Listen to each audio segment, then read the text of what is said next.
que no se amplíen, ley del organismo ejecutivo y vamos a ver si incluimos algunos artículos también de la ley de compras y contrataciones del Estado. Bueno, para iniciar, diferencias, similitudes entre los conceptos crédito público, empréstito y deuda pública. A lo largo de la historia, e igualmente algunas legislaciones se han tomado como sinónimos, en otras ocasiones se han tomado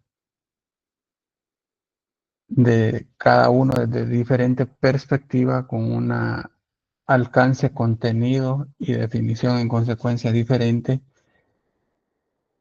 Y como lo vamos a ver más adelante, pues creo que la doctrina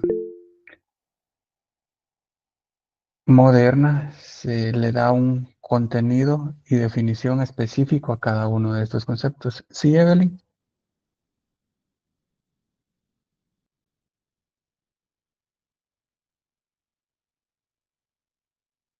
Evelyn levantó la mano.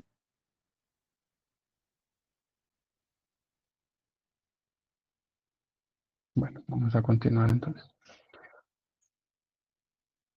Como crédito público se toma precisamente esa acción que realiza el Estado para captar, si se le pudiera llamar así de cierto modo, u obtener los ingresos que no son suficientes por la recaudación que realiza de impuestos para poder hacer énfasis en las actividades y conseguir el bien común como finalidad suprema del Estado. Y como empréstito se toma precisamente esa acción que todos la conocemos de ir a solicitar directamente un préstamo, y como deuda pública, pues igual compete a esos lineamientos generales que enmarca al Estado por ser un sujeto del derecho público para solicitar préstamos, y en sintonía se estudia también desde la perspectiva del derecho de obligaciones, del derecho común o derecho civil.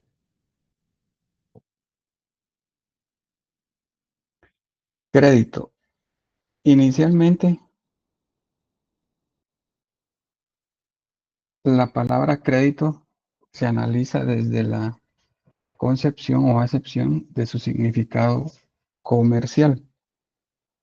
Y bajo esta perspectiva, crédito es la fama o reputación de que goza una persona para satisfacer sus compromisos. Es decir, para entender qué es crédito, se tiene que analizar precisamente desde el origen de su palabra, el significado, y que actualmente también significa, a grandes rasgos, de esa fama o reputación de que goza una persona para cumplir esos compromisos.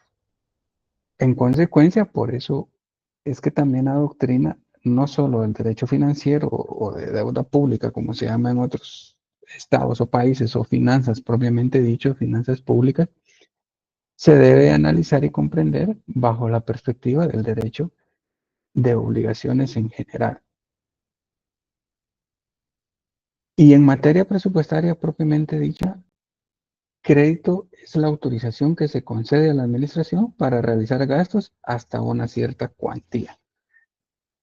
Aplicado a Guatemala, cuando hablamos del significado comercial, se pudiera decir que son los análisis que realizan especialmente los organismos financieros internacionales, entiéndase Banco Centroamericano de Integración Económica, Fondo Monetario Internacional o cualquier otro estado, al momento de calificar al país dentro de sus finanzas o en su economía en general, para saber qué tan fiable será a futuro y que éste pueda pagar esa deuda o ese préstamo que se le dará. Y en materia presupuestaria, precisamente es lo que le va a autorizar el Congreso de la República para que el Estado adquiera esas deudas y hasta qué monto las puede adquirir. Igualmente, aquí ustedes tienen que ir a hacer mención también, esos artículos se los di en la clase las últimas clases, cuando hablamos precisamente del gasto público. Constitución Política de la República, cuáles son las funciones que tiene el presidente y el Congreso, en este caso aplicado específicamente al crédito y a la deuda pública. Y la tercera acepción o tercer significado de lo que es crédito de manera general corresponde a la ciencia contable o desde la perspectiva de la contabilidad, que significa la anotación en el haber de una cuenta.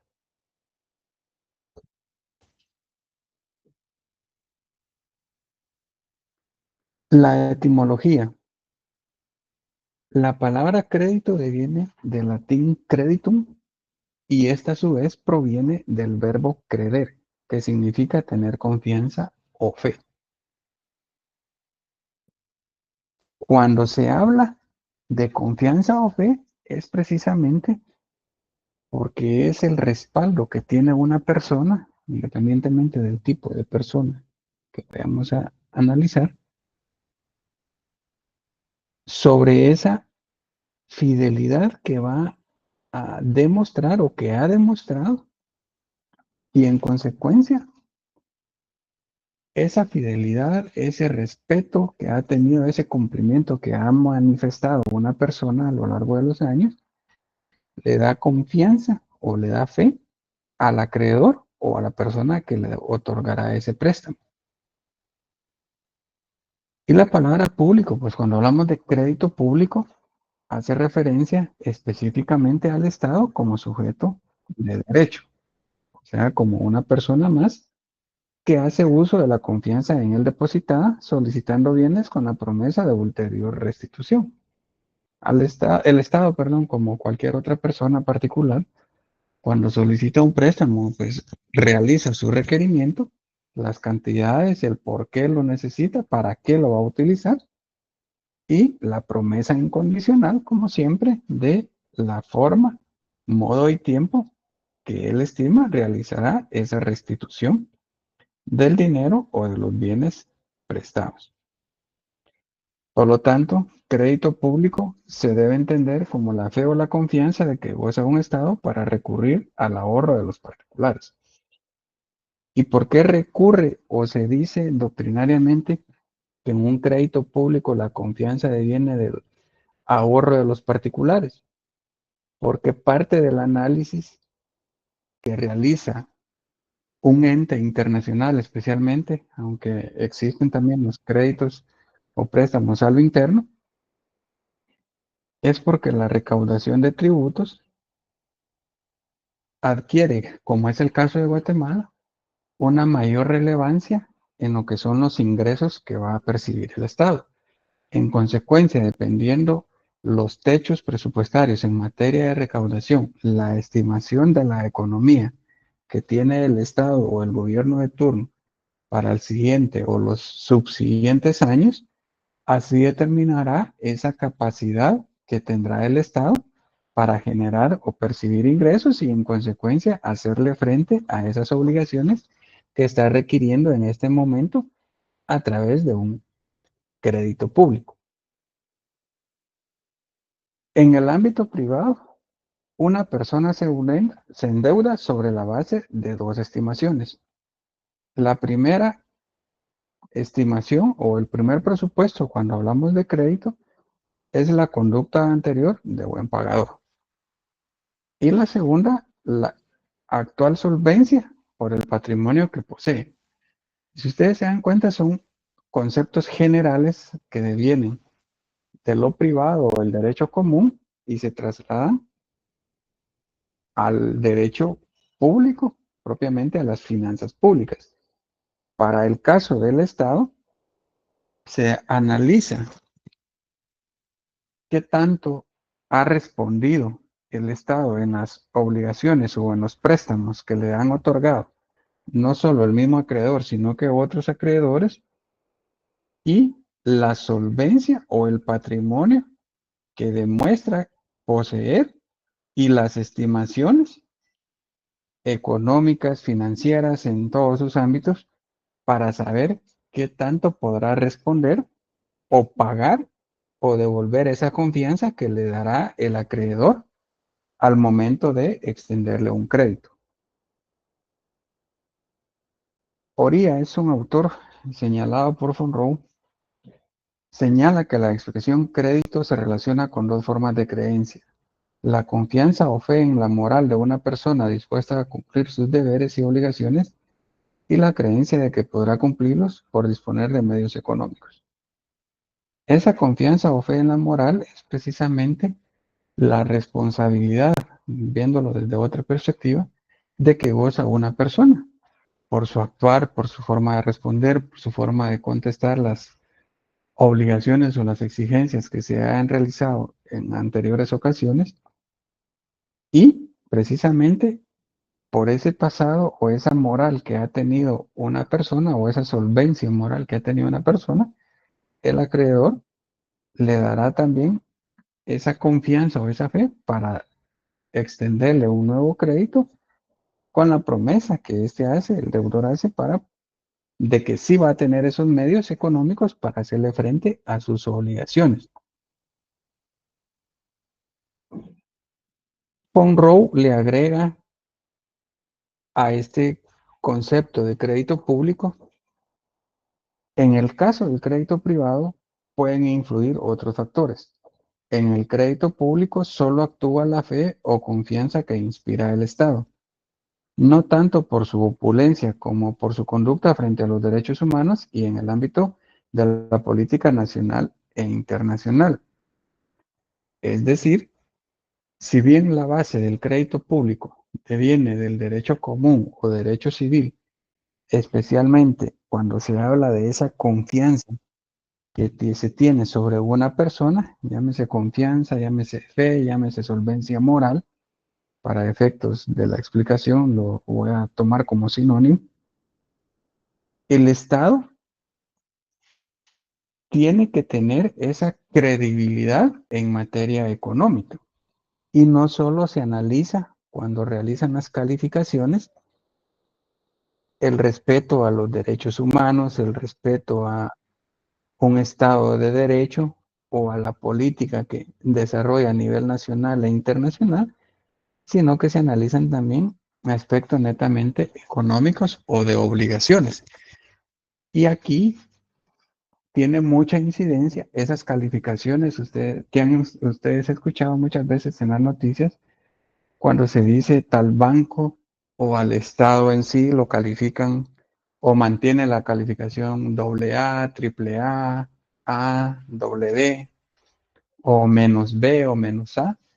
Esas calificaciones están registradas a nivel internacional y eso es lo que analizan los acreedores, BCE, Fondo Monetario Internacional, etcétera, para, para que el Estado pueda demostrar esa capacidad económica y patrimonial para hacerle frente a una obligación que está contrayendo o que está solicitando se le genere un crédito. Lo que cuenta entonces es la seriedad y unidad de conducta, el cumplimiento escrupuloso de los compromisos asumidos y el buen orden de la gestión de la hacienda pública. Si bien es cierto, se califica al Estado desde lo estrictamente económico o financiero, también se califican, cuando hablamos de un gobierno en sí, todo el ámbito nacional. Y me refiero al ámbito económico, al ámbito político, al ámbito social, al ámbito jurídico, y sobre esa base, sobre esa unidad de conducta, como dice la doctrina y como dice Von Rowe, verifican si el Estado cumple en todas las aristas o en todas las áreas para determinar o que ésta sirva de base para otorgarle ese crédito que está solicitando, perdón, en la actualidad. Y especialmente esa gestión de la hacienda pública o de los bienes o el patrimonio de que goza el Estado para el manejo de su dinero o patrimonio. Como concepto igualmente de crédito público, doctrinalmente se dice que es la actitud política, económica, jurídica y moral de un Estado para obtener dinero o bienes en préstamo. Lo que enmarca las actividades que ustedes leen en la diapositiva, que en algún momento se tomaron como sinónimos con empréstito y con deuda pública.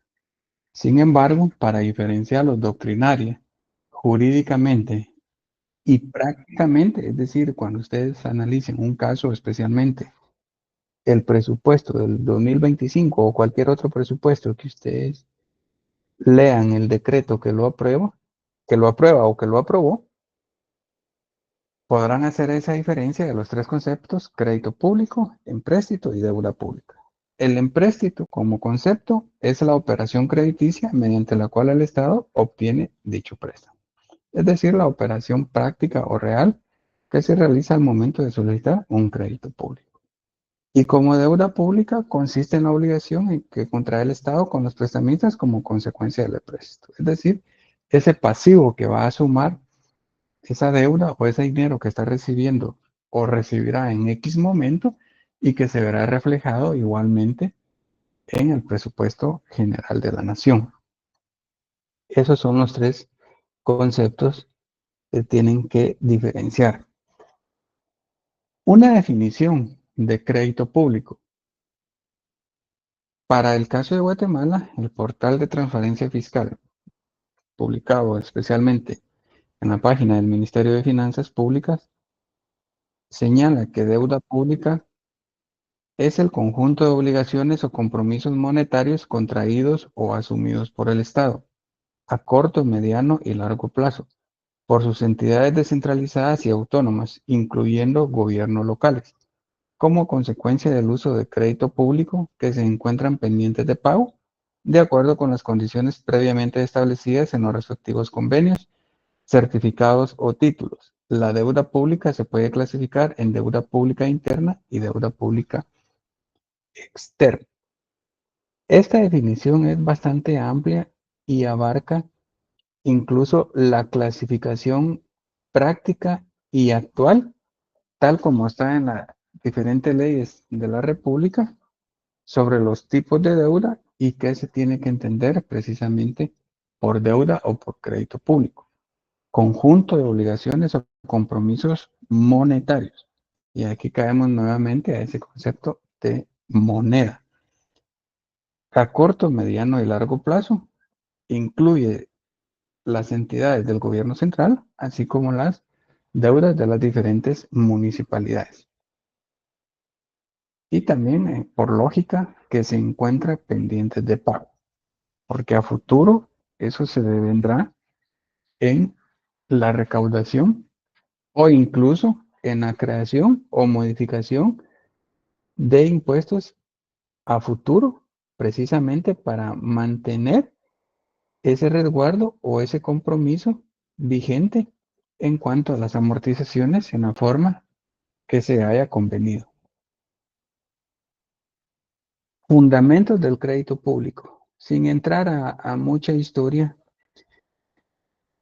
se tienen que tener por lo menos generalidades de cómo se inició esta figura específica del crédito público. Inicialmente uno o el fundamento desde una perspectiva de teoría o política económica inició en el siglo XVII, cuando surgió una economía ya denominada economía monetaria, es decir, cuando el dinero se asentó como ese bien mueble, hoy en día que tiene esa naturaleza de bien mueble, como medio de pago a nivel internacional y en consecuencia se dejó de utilizar cualquier metal o cualquier otro bien para calificar o tenerlo como referencia a nivel mundial para hacer precisamente ese análisis y medio de pago. A raíz de este surgimiento de la economía monetaria que se da en el siglo XVII, ya se puede encontrar los primeros antecedentes de lo que actualmente conocemos como crédito público. Ese es el primer fundamento de esta figura. El segundo fundamento, organización de mercados de capitales.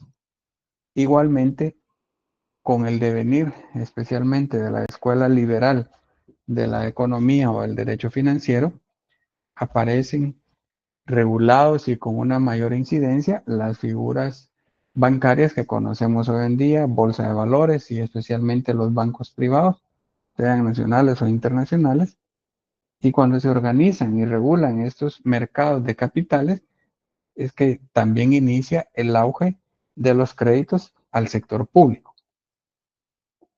Y el tercer fundamento, también que tuvo incidencia para hablar de crédito público, es la caracterización del Estado por las escuelas liberales del siglo XVIII. Cuando hablamos de caracterización del Estado, lo que estamos hablando es precisamente la definición de lo que hoy en día se entiende por un Estado, con todos sus componentes, todos sus elementos, población, territorio, etcétera, etcétera. Y esa caracterización o fundamentación y regulación en diferentes normativas internacionales inicialmente, o inicialmente la costumbre, luego viene en normas internacionales y posteriormente en normas nacionales, para poder decir que el Estado ya funcionaba como un sujeto de derecho, sea de derecho internacional público, derecho interno público, desde el siglo XVIII para poder fundamentar precisamente y ser sujeto de crédito. El desarrollo del constitucionalismo como cuarto fundamento. Este fue también muy importante porque cuando se analiza siglos anteriores al 18, especialmente del 16 o 17 para atrás, no había una distinción, especialmente en Europa, sobre el patrimonio del rey o del monarca versus el patrimonio del Estado propiamente dicho. Y en consecuencia era muy difícil hablar de un crédito público porque no había distinción precisamente entre los patrimonios de la monarquía especialmente y del Estado o del pueblo propiamente dicho o de la sociedad como la conocemos actualmente. Por eso es que no se hablaba como una figura jurídica o económica propiamente de crédito público. Cuando se desarrolló el constitucionalismo, recuérdense ustedes en ese tiempo para no hacerlo tan larga la historia, la Revolución Francesa, la historia inglesa especialmente, cuando se dividió el patrimonio de los reyes versus el patrimonio del Estado o del gobierno propiamente dicho. Y eso se desarrolló precisamente a través del derecho constitucional.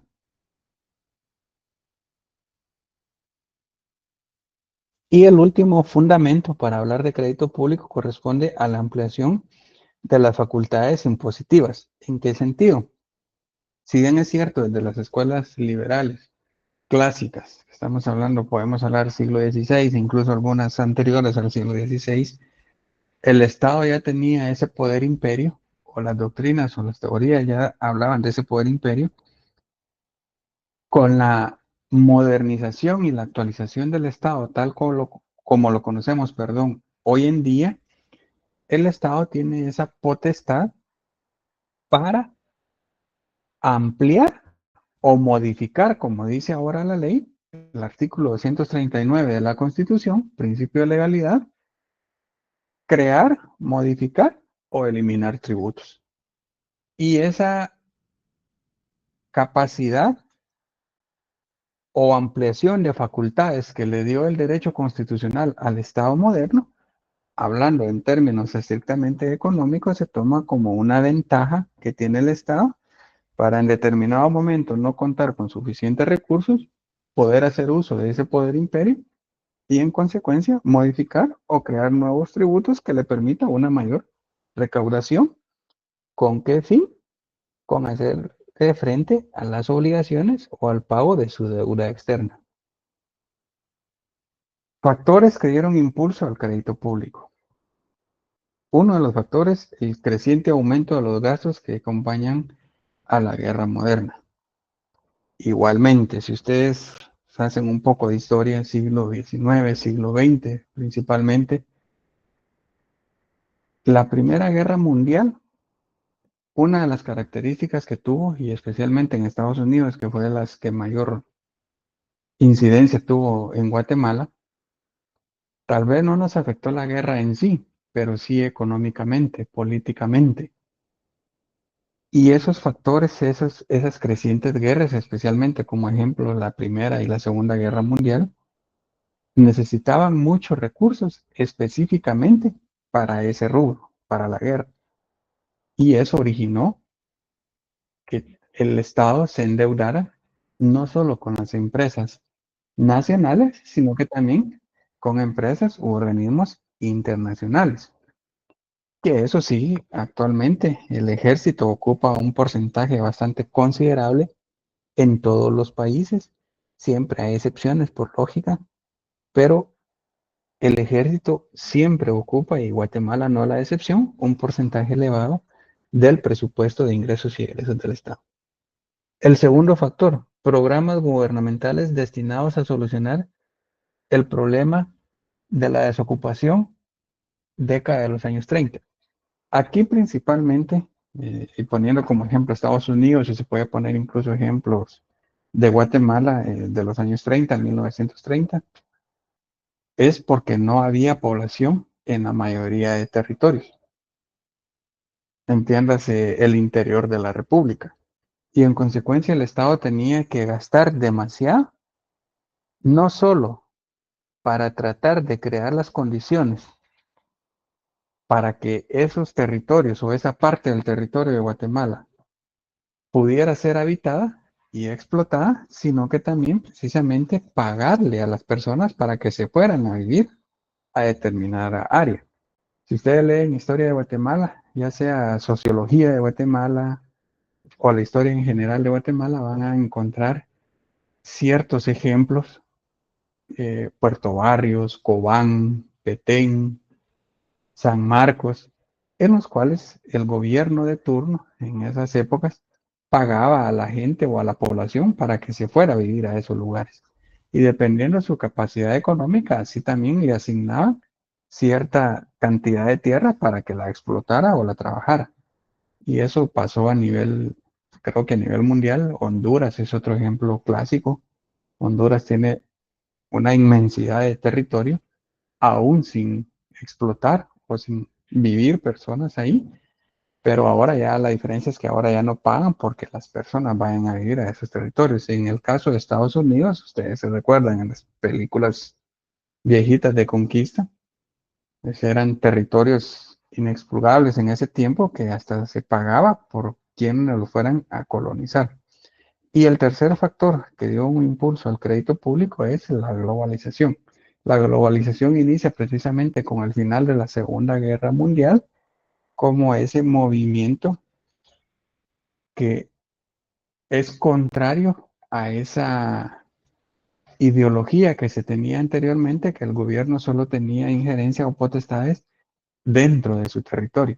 La globalización como concepto o como figura económica y jurídica se ve reflejada en todos los ámbitos de la sociedad. Para el caso del crédito público, igualmente, si un Estado no se globaliza, o sea, no abre sus puertas, pues automáticamente o quiebra o no tendrá una mayor incidencia. El ejemplo de la globalización para Guatemala lo podemos ver precisamente desde más o menos desde el año 30 o 40, cuando inicia la integración económica centroamericana, esa conjunción de mercados a nivel centroamericano o regional, porque hoy en día ya está incluido en ciertos aspectos República Dominicana, México, Panamá, que todavía no está solo para ciertos temas, especialmente en materia económica. Ya se hace esa unión, se considera un solo territorio. Y eso tiene implicaciones no solo para el crédito público, sino que implicaciones sociales, migratorias, jurídicas, políticas, porque modifica todo ese andamiaje jurídico como lo conocemos tradicionalmente especialmente a través de esa famosa pirámide que nos enseñan sobre la jerarquía de las leyes. La globalización, en consecuencia, es un factor que le dio impulso a la economía de manera general, incluido el crédito público. Características del crédito público. La generalización en el uso de este medio como forma de procurar ingresos trajo la discusión doctrinal de si realmente se les puede considerar recursos públicos y en qué casos corresponde su racional utilización, nos dice Villegas. Esta característica deviene precisamente, y cada uno pues igualmente formará su propio criterio con base a la concepción incluso ideológica, política o filosófica que maneje, porque cuando la doctrina nos dice la generalización en el uso de este medio como forma de procurar ingresos, es precisamente porque se debate si un crédito, tal como lo conocemos, un crédito particular, de líneas generales funciona igual para el Estado, se puede considerar como crédito propiamente, o sea, como deuda, o se considera como un ingreso del Estado. Porque al final de cuentas, aunque suene paradójico, el crédito o la deuda se convierte en dinero que ingresa a las arcas o a la caja fiscal. En consecuencia, esta característica que en algún momento se puede considerar como un recurso público es debate actual sobre teorías económicas, sobre la naturaleza jurídica propiamente de lo que es el crédito público y los casos en que corresponde su racional utilización, es decir, el Estado debe de fundamentar y racionar en qué casos o para qué situaciones utilizará la figura del crédito. El empréstito ha perdido el carácter de recurso extraordinario que le atribuía la escuela liberal clásica para pasar a ser un recurso en sí mismo y totalmente normal, similar al impuesto. Contrario, la otra teoría doctrinaria sobre el crédito público nos dice como ya una de las características del presupuesto es la anualidad, la repetición constante de un periodo fiscal a otro y subsiguientes para considerarlo como parte del presupuesto. Por lo tanto, si un Estado año con año realiza préstamos para su normal funcionamiento, en consecuencia, el Estado lo que está haciendo es obteniendo un ingreso y le dan la similitud a un impuesto o a un tributo. Esas son las dos grandes corrientes que hay sobre la naturaleza que se estudian, en este caso como característica del crédito público, perdón, si realmente corresponde a un crédito o a una deuda o corresponde a un ingreso como el impuesto. La concepción clásica sobre el crédito público. Los clásicos distinguen netamente los recursos públicos propiamente dichos, por ejemplo, impuesto, como las del crédito público, que no tienen más objeto que distribuir los recursos en el tiempo al solo fin de adecuarlos a los gastos. El empréstito, dice la escuela clásica, nunca puede ser un ingreso en sí mismo. El crédito público debe ser utilizado en forma excepcional y restringidamente, y no para cubrir gastos considerados normales.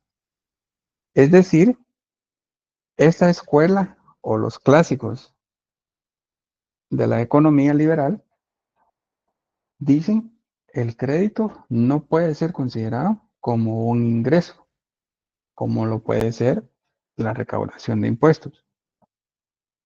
Y otra diferencia es que este crédito no debe ser utilizado o nunca debe ser utilizado para cubrir el normal funcionamiento del Estado. Ejemplo, el Estado nunca debe acudir a un crédito para pagar salarios, porque eso está dentro de las actividades normales o cotidianas y por lo tanto deberían ser suficientes los otros ingresos que tiene, especialmente la recaudación de tributos. Las concepciones modernas sobre el crédito público, al contrario de las clásicas, consideran al crédito público un verdadero recurso y que no puede estar limitado por circunstancias excepcionales. El empréstito significa una reducción a la renta nacional actual, al disminuir el poder de compra de los particulares, dado que el dinero es empleado para financiar gastos públicos en vez de ser destinado a fines privados. A contrario de la teoría clásica liberal, las teorías modernas dicen que el crédito, por esa repetición anual o por cada ejercicio fiscal que realizan los gobiernos o los estados, ya se considera como algo típico, como algo común para que el Estado tenga dinero y hacer frente a sus obligaciones. En consecuencia, el crédito no lo deben delimitar para circunstancias o situaciones excepcionales o extemporáneas o cualquier otro de fuerza mayor o otra situación de fuerza mayor, por ejemplo, desastres naturales, terremotos, inundaciones, sequías, hambrunas, etcétera, etcétera, sino que el Estado puede hacer uso del crédito para lo que a él le plazca o para su normal desenvolvimiento, como dice la doctrina. Igualmente dicen las concepciones modernas que significa una reducción a la renta nacional actual porque al generar más deuda, el Estado disminuye ese poder de compra a los particulares porque no va a tener la misma capacidad del Estado de sufragar los gastos, especialmente a través de los salarios de los servidores públicos, en lugar de destinarlo a fines privados. Y esas son también consecuencias que puedan tener en algún momento, y dependiendo de las doctrinas que se analicen, así habrán diferentes posturas sobre las consecuencias que va a tener un crédito público en las economías nacionales. Y por último, la clasificación de la deuda pública.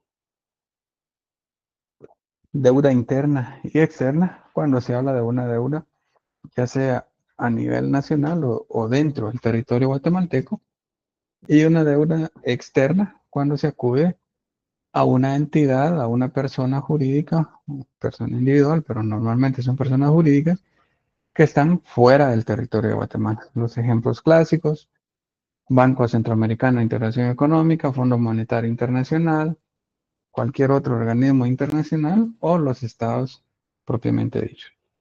Deuda administrativa y deuda financiera. La deuda administrativa es la que se conoce como la deuda que se utiliza para el pago del normal desenvolvimiento del Estado. Ejemplo clásico y típico: el pago de salarios públicos. A contrario de la deuda financiera, que es la que normalmente se utiliza para la ejecución de obras, porque esas benefician a la sociedad y al Estado en sí a través de todas esas obligaciones o características que se tienen al mejorar la economía y la convivencia social. Deuda flotante y deuda consolidada. Esta clasificación en doctrina ya está en desuso. La mayoría de doctrinarios ya la dejó de lado, lo que significa, pero lo que significaba era precisamente por el tiempo que tenía y la forma en que se utilizaba. Cuando se hablaba anteriormente de deuda consolidada del Estado, se hablaba precisamente a esas partidas presupuestarias que año con año se tenían ya dispuestas para hacer frente a las deudas públicas, y la deuda flotante era la que se pagaba dentro del mismo periodo fiscal. Ahora esos conceptos de deuda flotante y consolidada se cambiaron a lo que conocemos actualmente y está dentro de la ley como deuda a mediano y largo plazo. Característica de la deuda pública también es que generalmente se habla solo de deudas a mediano y largo plazo. Sin embargo, hay excepciones como tal, y también se puede hablar en ciertos casos, aunque son muy, muy escasos, deudas a corto plazo. Y la deuda perpetua y deuda redimible, esta clasificación se refiere cuando son sujetas las deudas de intereses o incluso cuando esas deudas son condonadas por el acreedor.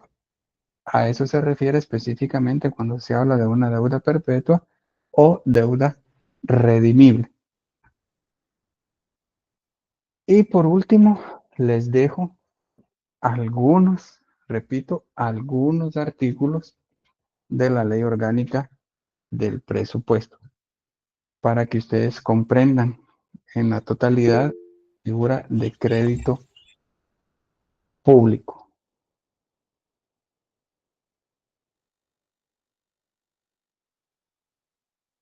Creí que alguien había levantado la mano. Sistema de crédito público, el ámbito legal del crédito público, deuda pública de mediano y largo plazo, presupuesto de la deuda pública, las opiniones técnicas, condicionalidad, operación de gestión de pasivos y los títulos valores de la República de Guatemala.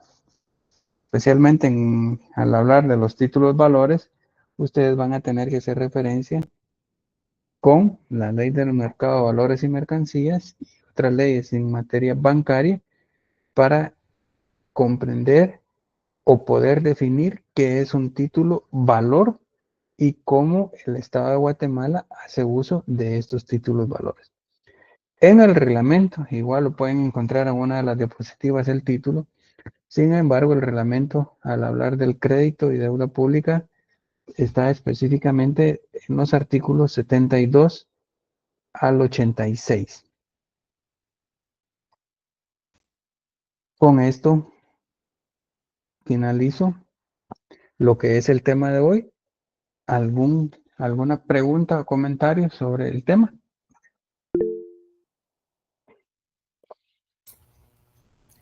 Buenas noches, Lick. Buenas noches. Gracias, yo estaba levantando la mano.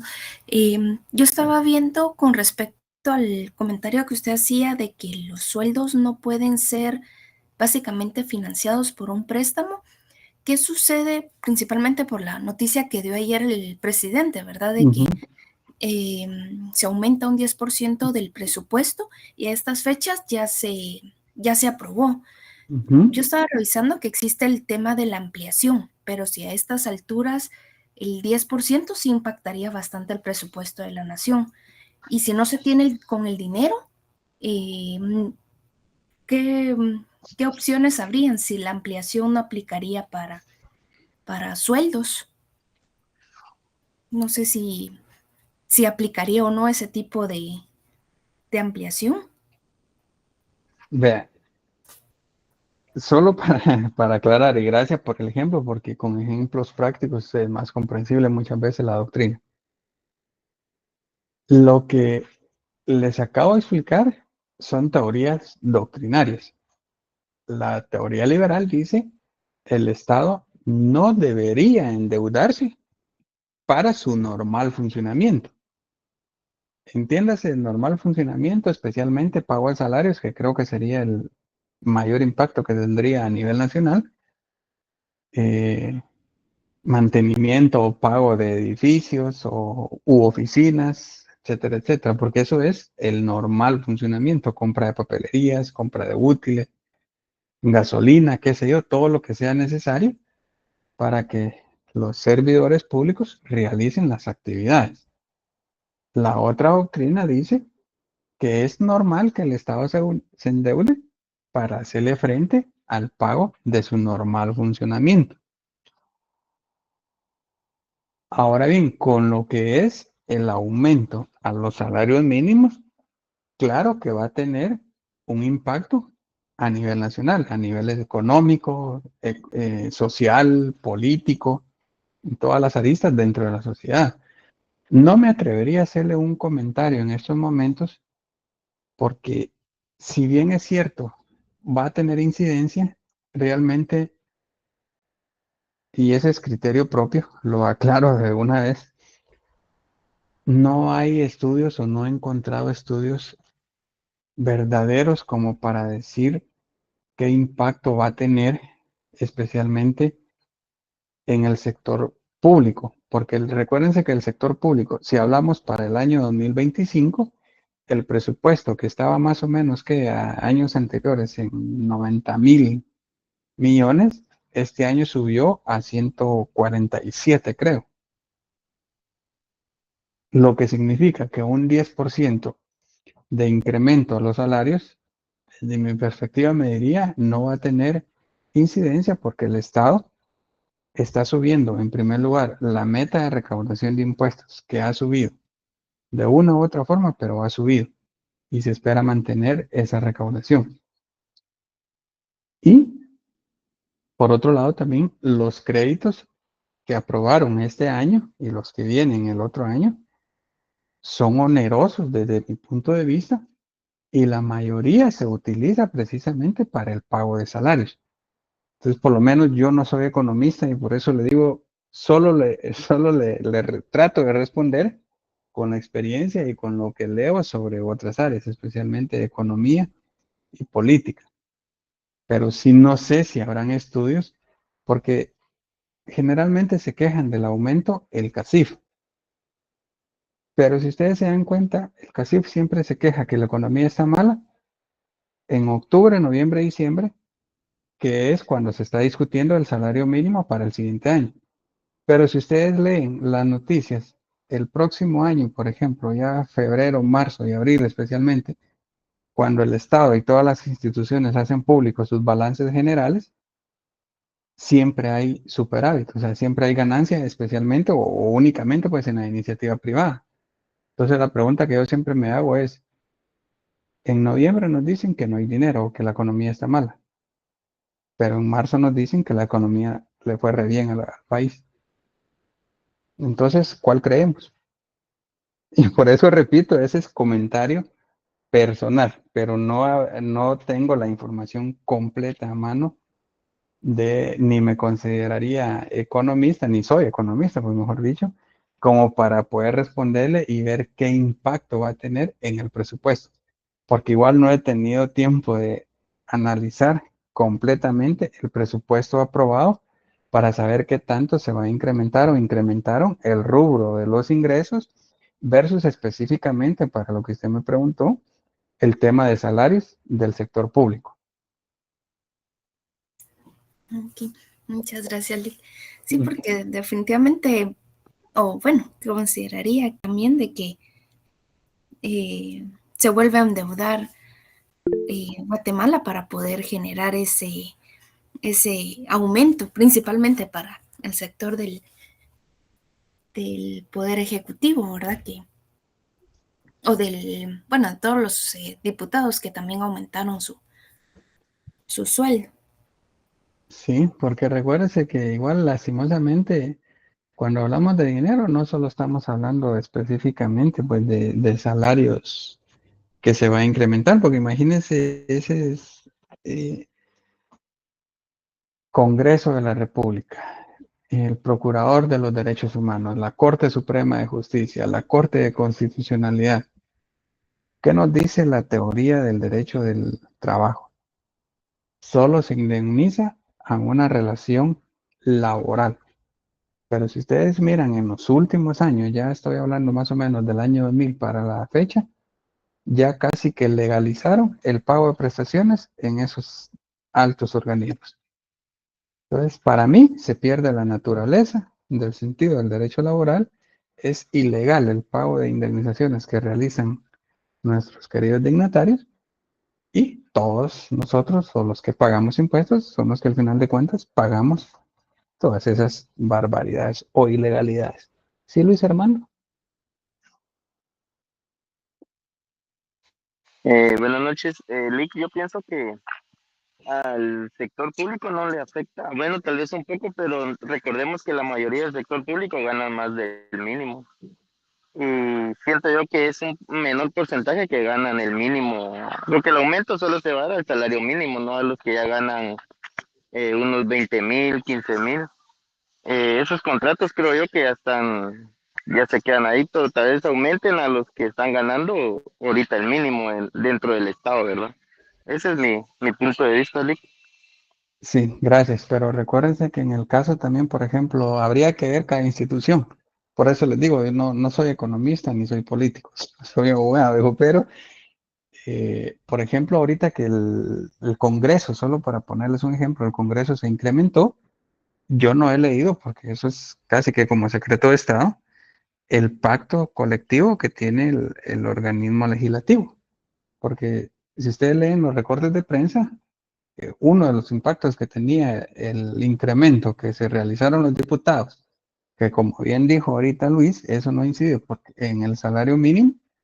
Sin embargo, decían los recortes de prensa, se beneficiarán también todos los empleados. Imagínense los empleados del Congreso, pues es una grosería lo que ganan. Y ese incremento también va a incidir en todos los empleados, no solo en los diputados. Entonces, por eso es que habría que analizar incluso cada pacto colectivo de cada una de las instituciones o de las que tienen pacto colectivo para poder saber si realmente este incremento al salario mínimo será, como dijo Luis, que se debería entender, solo afecta al salario mínimo o afectará también al resto de salarios.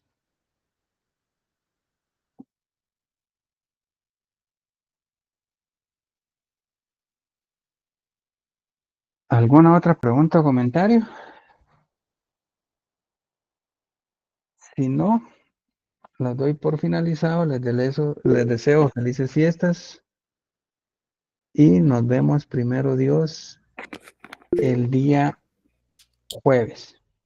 Buenas noches, licenciado. Con una pregunta, fíjese que en el listado oficial aparece que no se presentó en mi examen y sí me lo realicé en la hora y en la fecha indicada. No sé qué se puede hacer en ese caso. Bien, deme un segundito, lo voy a apuntar su nombre porque Gracias. todavía lo revisamos, pero hoy tuvimos que subir 2 veces algunas notas. Usted es Beatriz Adriana Morales Ramírez, ¿verdad? ¿Sí? Un segundito, solo estoy apuntando, lo voy a revisar y por favor si me escribe el día jueves. El día jueves. Ajá, Eh, yo lo ¿Por voy a qué? revisar. Por WhatsApp me puede escribir o por correo. Ya apunté su nombre aquí, voy a Ah, revisarlo. una pregunta, ¿cuál es su número? 5918 1016. 5918. 1016. Ah, bueno, está bien, entonces yo le escribo. Va, por favor, yo voy a revisarlo Ah, y bueno, le hablo el muchísimas día gracias. jueves. Está bien, muchísimas Ujú. gracias. Feliz noche. A usted, feliz noche. Feliz noche, licenciado. Feliz Navidad. Buenas Dios le noches. bendiga. Igualmente para todos. Disfruten y no agarren furia porque todavía tienen